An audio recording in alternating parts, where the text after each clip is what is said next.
So he's kind of one of these catch-all scapegoats that parents used, like concerned parents for sure, but parents used to say, well, it's very impractical to try to pursue a career in art. So really you should go and get a safe, secure job or go get a university degree first.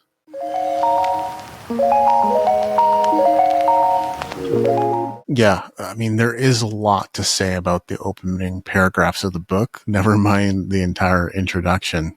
One of the first things I touch on there is the starving artist stereotype. And I point out how someone like Vincent van Gogh, who was a total recluse and liked to paint alone and probably didn't like people all that much, is pointed to frequently as an example of, well, Van Gogh couldn't do it and he was super talented, so you can't do it either.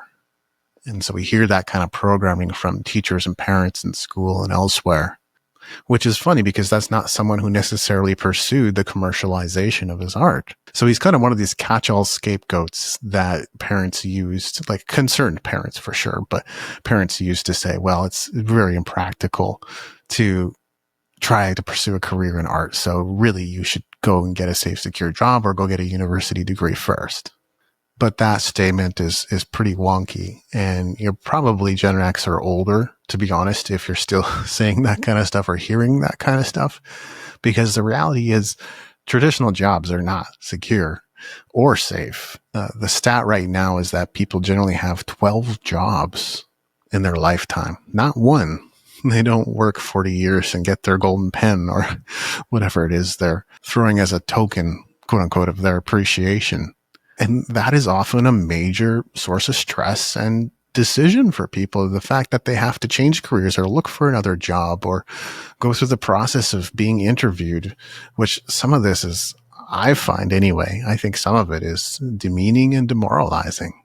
I'm not necessarily saying that jobs are the bad guy, but what I am saying is we can't just accept those types of statements as face value, that it's completely impractical to do art and jobs are more safe and secure. It's just not the way it is.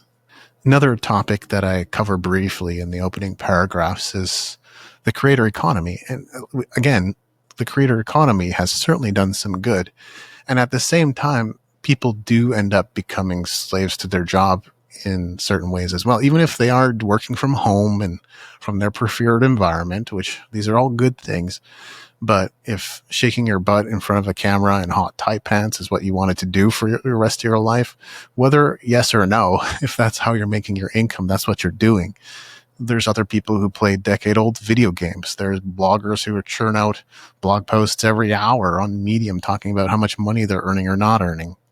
So to step out of the matrix and only go back to another form of slavery is not fully stepping out of the matrix at all. And so what I'm pointing to is at the end of the day, I admit it's a very lofty ideal, but it's liberation without compromise. In other words, chasing your version of freedom as an artist, doing what you love to do, earning an income from it, and not having to compromise your values and who you are in the process of making that a reality.